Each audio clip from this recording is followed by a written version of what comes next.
Breaking చూస్తున్నాం. సంగారెడ్డి జిల్లా వారణాసి వద్ద ఘోర రోడ్డు ప్రమాదం చోటు చేసుకుంది. ఈ ప్రమాదంలో ముగ్గురు సంగారెడ్డి జిల్లా వాసులు స్పాట్లోనే మృతి చెందారు. కుంభమేళాకు వెళ్లి తిరిగి వస్తుండగా బైక్ను తప్పించబోయి కారు టిప్పర్ను ఢీకొట్టింది. ఘటనలో మరో ముగ్గురికి గాయాలు కాగా చికిత్స నిమిత్తం ఆసుపత్రికి తరలించారు.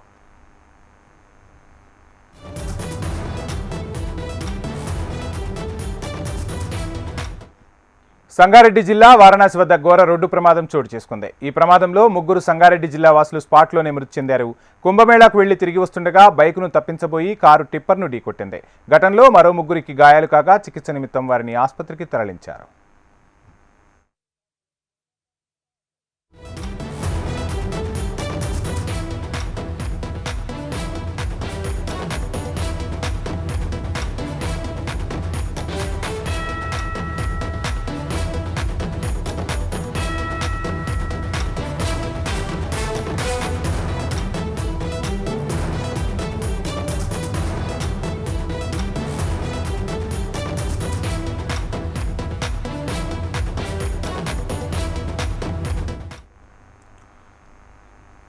సంగారెడ్డి జిల్లా వాసులు వారణాసి వద్ద రోడ్డు ప్రమాదానికి గురయ్యారు. ఈ ప్రమాదంలో ముగ్గురు సంగారెడ్డి జిల్లా వాసులు స్పాట్లోనే మృతి చెందినట్టుగా తెలుస్తుంది. కుంభమేళాకు వెళ్లి తిరిగి వస్తుండగా బైక్ను తప్పించబోయి కారు టిప్పర్ను ఢీకొట్టింది. ఈ ఘటనలో మరో ముగ్గురికి గాయాలు కాగా చికిత్స నిమిత్తం వారిని ఆసుపత్రికి తరలించినట్టుగా తెలుస్తోంది.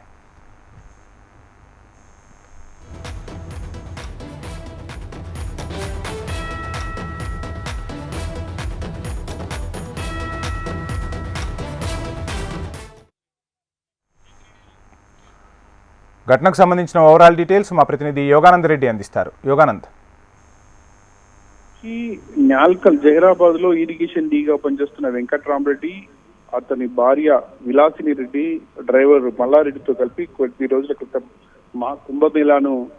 కుంభమేళాకు వెళ్లారు. కుంభమేళాను దర్శించుకొని ఇక్కడ పుణ్యస్నానాలు చేసి రిటర్న్ అయ్యే క్రమంలో వారణాసి వద్ద ఎదురుగా వస్తున్న ఒక బైక్ ను తప్పించబోయి టిప్పర్ ఢీకొండింది. ఈ ఘటనలో అక్కడికక్కడే ముగ్గురు మృతి చెందడం జరిగింది. వెంకటరామరెడ్డి, విలాసినితో పాటు వాళ్ళ డ్రైవర్ మల్లారెడ్డి కూడా ఈ ఘటనలో దుర్మరణం పాలయ్యారు. వీళ్ళ స్వస్థలం వచ్చేసి నాల్కల్ మండలం, జైరాబాద్ నియోజకవర్గం, నాల్కల్ మండలం మామిడికి. ఈ ప్రస్తుతానికి అయితే మొత్తం ఆ ప్రమాదంలో విజువల్స్ లో చూడొచ్చు, కంప్లీట్ గా వెహికల్ మొత్తం నుజ్జు అయిన పరిస్థితి ఉంది. వీళ్ళు ప్రస్తుతానికి ఆ డెడ్ బాడీస్ ని తెప్పించే ప్రయత్నం చేస్తున్నారు. బంధువులు కూడా ఇప్పటికే వారణాసి చేరుకోబోతున్నారు. అక్కడ నుండి మృతదేహాలు ఈ రోజు రాత్రి కానీ రేపు ఉదయం కానీ ఇక్కడికి చేరుకొని ఉన్నాయి. ఈ వంశీ మొత్తం మీద ఈ సంఘటనతోటి ఒక్కసారిగా జైరాబాద్ ప్రాంతంలో ఉమ్మడి మెదక్ జిల్లాలో దిగ్భ్రాంతి నెలకొని ఉంది. వంశీ.